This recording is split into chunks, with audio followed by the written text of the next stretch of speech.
Today I have two brand new, totally original magic items for you to steal and drop inside your campaign. And not only are they just cool, but they're going to have a real impact on your game and your players. But first, we have to talk about magic items in general, and how we keep them from becoming just another stat boost or static modifier on a player's character sheet. I know we just want to get into it, but the context is important, so give me 2 minutes. 2 minutes, and as a bonus, you can see me ruin Lord of the Rings for myself. Fun. Okay, let's do it.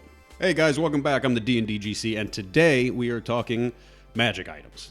What we want out of them, what makes the iconic ones iconic, and why most of them are just exciting to the players when they get them, and then quickly become a static bonus on a character sheet. What makes an item legendary? And not the status in the game, but actually something of legend. Why do we remember some of them so well? Why do they stick with us?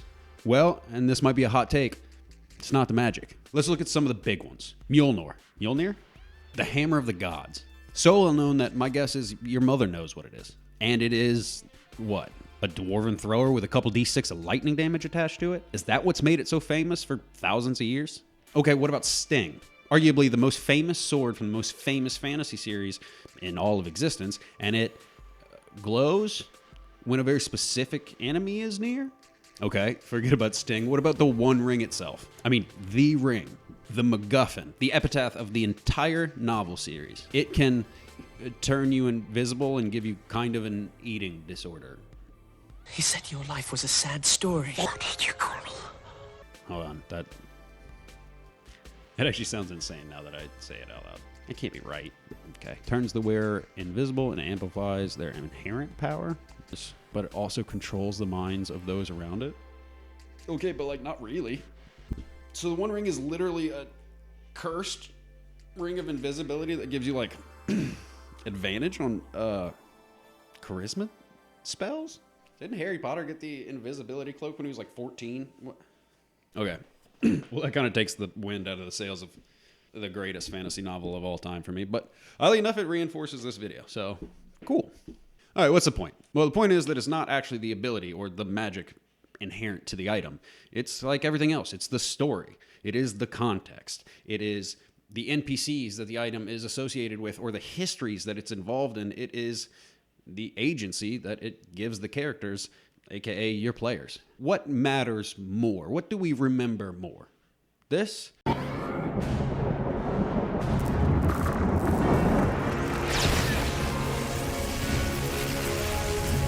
Or this?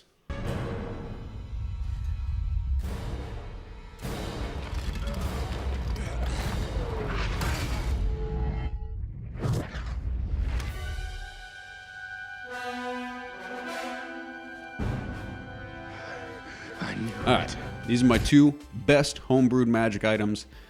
Take them. Number one is a +1 longsword. Yeah. Okay, it's actually like a bunch of weapons, but all right. Lore drop. Hundreds of years ago, before the rise of insert current campaign location, a mighty dwarven civilization resided in the mountains in the northern area, insert continent. Among its people were two young dwarven brothers, the Veilbreakers. While out on a hunt, the brothers witnessed a falling comet.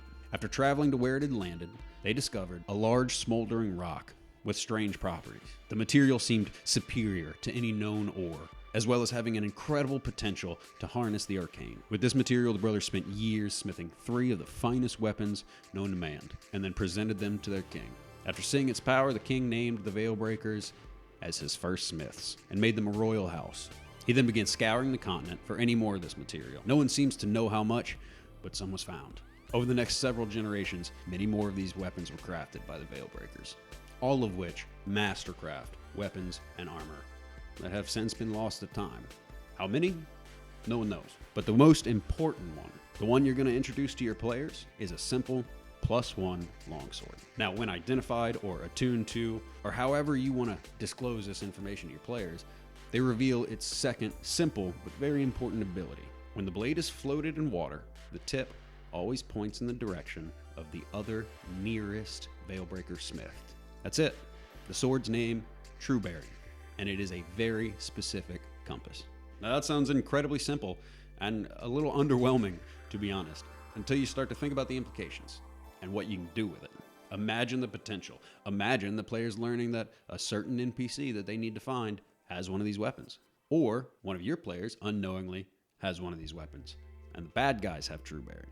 This is an expositionless, constant direction for your characters to go in. And you could have them chase down several of these before they find the specific one they're looking for, each of which its own small story arc. You now have a built-in quest hub arrow, but done in a way that doesn't break the fourth wall, done in a way that doesn't break the immersion of the game, or feel like you're railroading your players. I mean, they might take it upon themselves to just want to collect all of these other weapons. Or it might just constantly be in the background, a tool for you to use to nudge your players in a certain direction. Also, it's got the sickest name I've ever come up with. Veilbreaker Smith True Bearing? Are you fucking kidding me? Side note. Specified only points to other weapons outside of like a 20-foot radius. Otherwise, after your characters collect one more of these things, it'll just kind of follow them around. Okay, item 2. And this one could be the crux for an entire campaign. Even more so than the last one, I think. Okay, this is Ixalan's Deposit Box. A small black iron chest. Simple and unmarked. This chest is only about a foot by 10 inches and can hold pretty much as many small items as your party wants to put in it. It's essentially a coin chest, but no matter how much gold your party carries, it only ever weighs 5 pounds. And at first, your players will be relatively excited, if not a little underwhelmed at an objectively worse bag of holding. However, when your players start to store their gold in it, after a few days, they'll be presented with a choice. A small secret compartment on the side of the box will open, and inside it will be a scroll. Upon inspecting it, they will find a contract. It'll have the amount of gold that they've put into the box, a percentage, and a number of days. First, it presents itself in Infernal, but then transcribes itself into whatever your characters can read and speak. At the bottom of the note, there will be a single space for a signature. Now, if your players decide to sign, the next time they open the box, it'll be empty. And then, after the amount of time listed in the contract expires, all of their gold will be returned, in addition to an extra amount in the amount of that percentage. Now, at this point, your players have certainly begun to speculate on exactly what's happening, on what they've stumbled upon, and a potential moral debate will come up. If they decide to use the box for a while, it will work as described, a kind of ominous infinite money glitch, until one time they open the box and their money has not been returned, but instead a single black coin. Here's what's happening. The box belongs to a devil, obviously. Devils make deals. Sometimes those deals are for gold, and they need capital to fund those deals. Now, they could just create new gold, but they know artificially inflating an economy never really works out for anyone, and they need this world to be thriving to continue to make deals with the people inside of it. So they get clever. They find bankrollers. Your players have unwittingly now become financial backers to a mid-level demon startup. Now, this devil makes deals for gold and charges interest, and if the person cannot pay, well, they forfeit their soul. And souls are quantified in little black coins, the currency of the hells. A few days after your players have received this little black coin, a Rakshasa shows up. Not in confrontation, he's just doing his job. He has retrieved, by one way or another, the gold that was owed, with interest, and he will give it to them for the little black coin. He is the repo man, for lack of a better term. The players get their coin, the Rakshasa gets the soul to return to the devil. And if your players are reluctant, kind of see the moral implications coming, and never sign the contract, well, for a while they have a small chest of holding. But eventually, they'll get a visit. Ixalan, or whatever devil you've decided is running this operation, will pay him a visit. Now, he's not necessarily hostile, he's a businessman. And he simply explains to the players that if they don't want to use it, he can certainly give it to someone else who's willing to take advantage of this opportunity. Questions of profit and morality, devils and Rakshasas, lost souls in need of saving, and a hell of an introduction into the Nine Hells. This thing can spin off in so many directions. I really love this thing. Quick note, this does become kind of just an infinite money glitch for murder hobos who don't care. That's all right, let them have it for a little while.